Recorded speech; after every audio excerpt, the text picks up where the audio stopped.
आपण पाहत आहात नाशिक खबर न्यूज, जनतेचे हक्काचे व्यासपीठ। नाशिकच्या आडगाव परिसरात धारदार शस्त्राने खून करून फरार झालेल्या सराईत आरोपीला मध्य प्रदेशातील इंदोर येथून आडगाव गुन्हे शोध पथकाने शिताफीने अटक केली आहे। आडगाव पोलीस ठाण्यात दाखल गुन्हा 9 मे 2026 रोजी पहाटे 3:30च्या सुमारास जयवंत यशवंत पवार यांची आडगाव नाका परिसरात धारदार चाकूने वार करून हत्या करण्यात आली होती। जुन्या वादातून आरोपी राजेंद्र विठोबा काकविपुरे यांनी हा खून केल्याचा आरोप आहे। या प्रकरणी मयताच्या पत्नी गीता जयवंत पवार यांनी फिर्याद दिल्यानंतर खुनाचा गुन्हा दाखल करण्यात आला होता। घटनेनंतर आरोपी फरार झाला होता। माननीय पोलीस आयुक्त संदीप कणिक, पोलीस उपायुक्त मोनिका राऊत आणि सहाय्यक पोलीस आयुक्त शेखर देशमुख यांच्या मार्गदर्शनाखाली वरिष्ठ पोलीस निरीक्षक उमेश पाटील यांनी विशेष पथक तयार करून आरोपीचा शोध सुरू केला।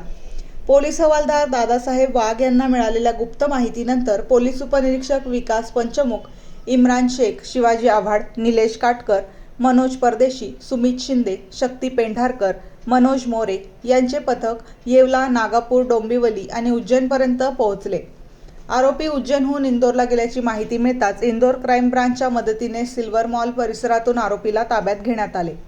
या कारवाईत रवींद्र लिलके, अक्षय गोसावी, दीपक भुजबळ, प्रीतम बोराटे, वैशाली बच्छाव तसेच इंदोर गुन्हेचे शाखेचे पोलीस उपनिरीक्षक अमित कटियार, ओम यादव, अमित शर्मा, कैलास भवर आणि अशोकजी यांनी महत्त्वाची भूमिका बजावली। पुढील तपास सहपोलीस निरीक्षक सतीश जगदाळे करत आहेत।